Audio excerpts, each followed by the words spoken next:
Welcome to Scoot, an experiential meeting and webinar platform that captivates customers and accelerates sales. Today we'll walk through Scoot's new events and registration feature.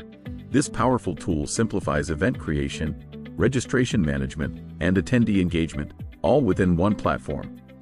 Let's walk through creating an event.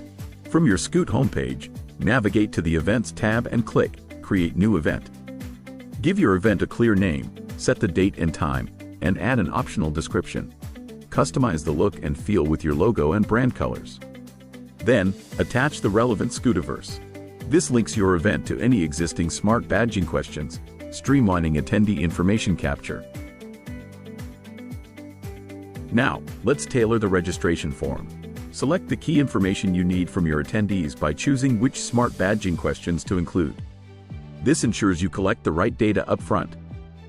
Once your event is live, the registrant's dashboard provides a real-time view of your attendees. Track who's registered, who's been invited, and who's declined, all in one place.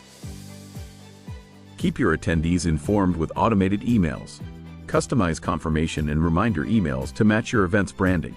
For added control, enable manual confirmation to approve each registrant before sending their final confirmation email with the event link.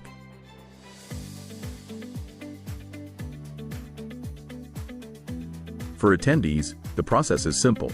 They'll receive a registration link, fill out the form, and receive confirmation. When it's time for the event, attendees simply click their unique event link. If you've used smart badging, their information will be pre-populated, ensuring a seamless and efficient entry experience. Scoot Events and Registration simplifies event management from start to finish. Visit scoot.app to learn more about Scoot Events and Registration.